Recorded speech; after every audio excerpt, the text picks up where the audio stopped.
principles that endure. Now remember, I was downtown Seattle, and there is a branch of the Northern Trust Bank there. They had an ATM machine there with their logo, which was a anchor with rope filigree around the edges, and the motto, principles that endure. I never forgot that. And I respected that idea of this rock solid foundation with a bank built on top of it. There's something about a firm building, a resolute structure, something that just gives you this sense of confidence and trust. And that's how you should build your life. Those are the kind of institutions that you think you want to be part of. And too often in our lives, we're really changeable. We're jumping from one thing to the next thing. We're in chains to everybody else's agenda, how other people want us to spend our time, expectations levied against us for what we should want to do and when we should be doing it. Our lives are defined by the expectations of other people, by fads that we jump into and bandwagons we jump onto. And our lives aren't really our own, are they? It's always that new game that's going to come out. And you can't enjoy the one that you already are playing because you're so interested in the one that is coming out right around the corner. You can't figure out what you truly want to do because you're so distracted by the thought of what other people want you to want to do. It's chasing that career progression, chasing the social pecking order progression, trying to impress your neighbors, trying to impress yourself. And the truth is, the best experiences are experiences that we can give consent to really be able to spend our time the way we'd like to spend our time, in a way that reflects our own sense of identity. Not somebody else's identity, not to copy, paste somebody else's agenda over the top of who we are. When we do that, we wind up being disappointed and unhappy. It's hard to create a firm foundation in a world with so many choices. But a good life isn't about never having to do any work. It's not about not having any duties to perform. It's not about everything being easy all the time. It's about having fewer distractions.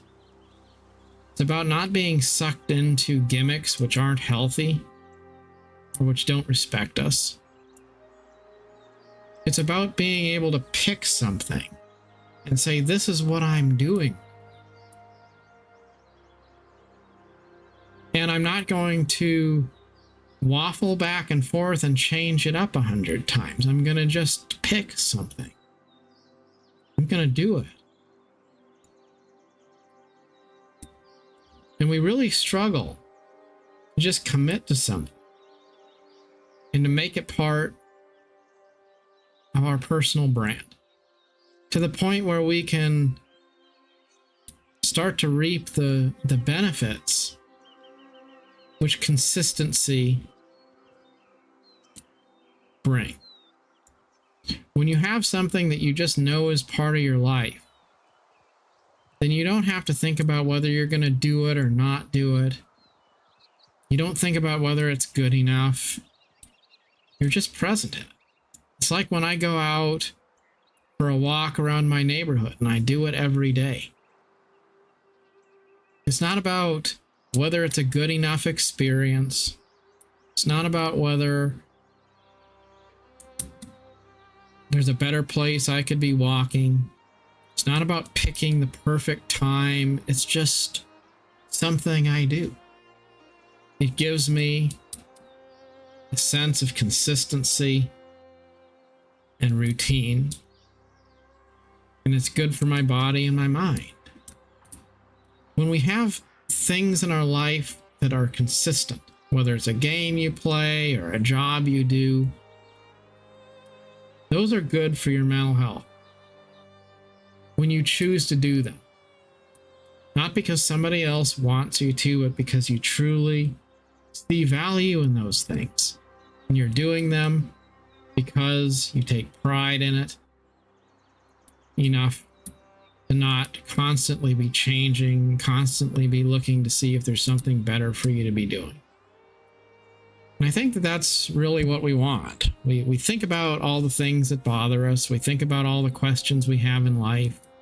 And the truth is, what we're really looking for is a way to get to that point where we stop worrying about trying to figure out what we're going to do, so that we can just make the most of actually doing it. It's about learning how to stop planning how to go on a perfect trip and just knowing where you're going. It's always fun to start something new, but it's not fun when you live your whole life trying to start something new. There's a word that I like called provenance. And provenance is basically the origin and the beginning of a thing. It's the root from which that thing is derived.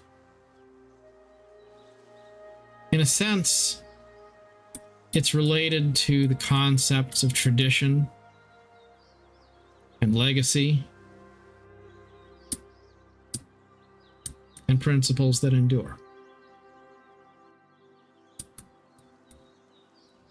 Giving priority to things of provenance, things which you can trace back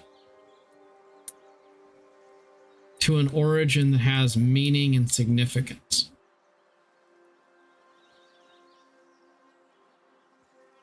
That's what life should be about. We live in a world filled with things that are good, but not really meaningful.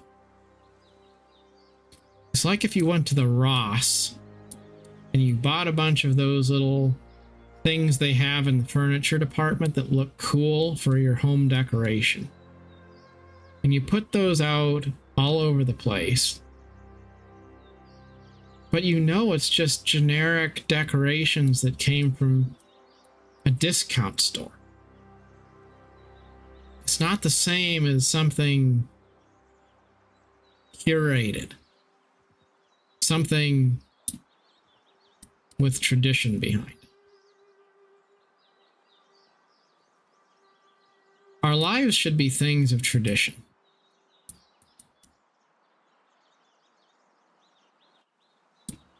Things that are filled with consistency.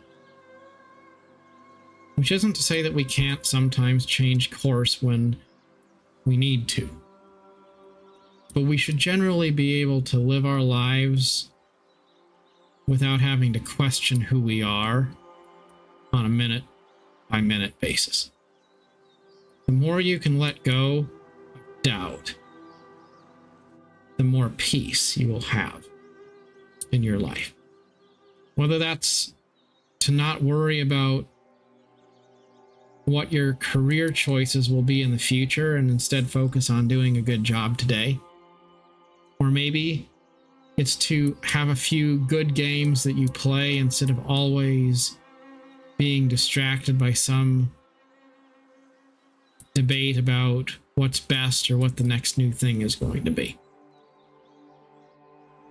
To just take a few hours to do something and to do it well and to be present in what you're doing, instead of trying to fit a little bit of everything onto your plate. Instead of going to the buffet and feeling like you have to try a little bit of all of the different things they offer, you just go there and you put the good things on your plate that you recognize, that give you a sense of satisfaction, and you're not going to be any worse off for it. That's peace. And in this world of busyness and uncertainty, it's very important that we embrace things which give us peace, especially when it comes to the things that are our hobbies and pastimes. You might have a hectic job, it's possible, but your relationships, your hobbies shouldn't be additional sources of stress, additional sources of uncertainty.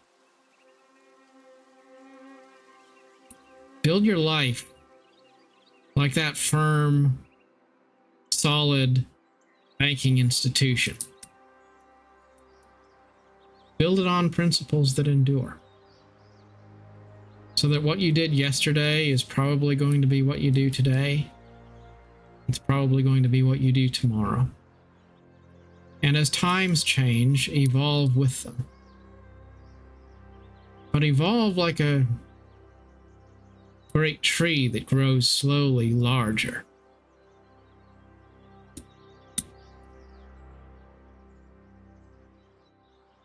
Not like some schizophrenic animal that darts back and forth and can't figure out where it's going to go. Like the squirrel that's out in front of your car and can't figure out whether to go right or left, so it just sits in the middle of the road frozen, and you almost run over it. Don't be that. Sometimes I think it's not so much about picking something perfect as it is saying, come what may, I'm going to continue to be faithful and true to something.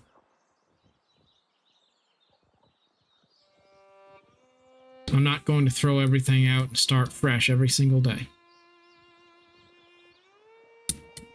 I'm going to stick to something.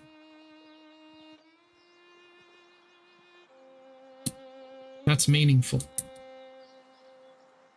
Sometimes things end of their own accord. That's all right. But we don't have to continually be throwing out good experiences because they're not good enough.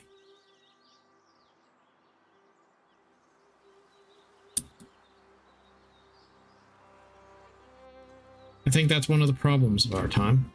We're so determined to find something perfect that we wind up being adverse to the accepting of things which are simply good. And it is important not to let the perfect become the enemy of the good.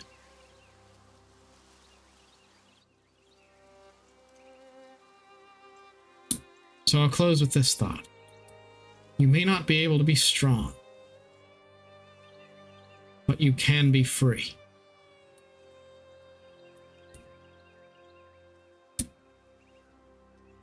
And the last of great human freedoms is to choose your attitude in any given circumstance. Very best wishes to you on your journey. Till next time. For watching.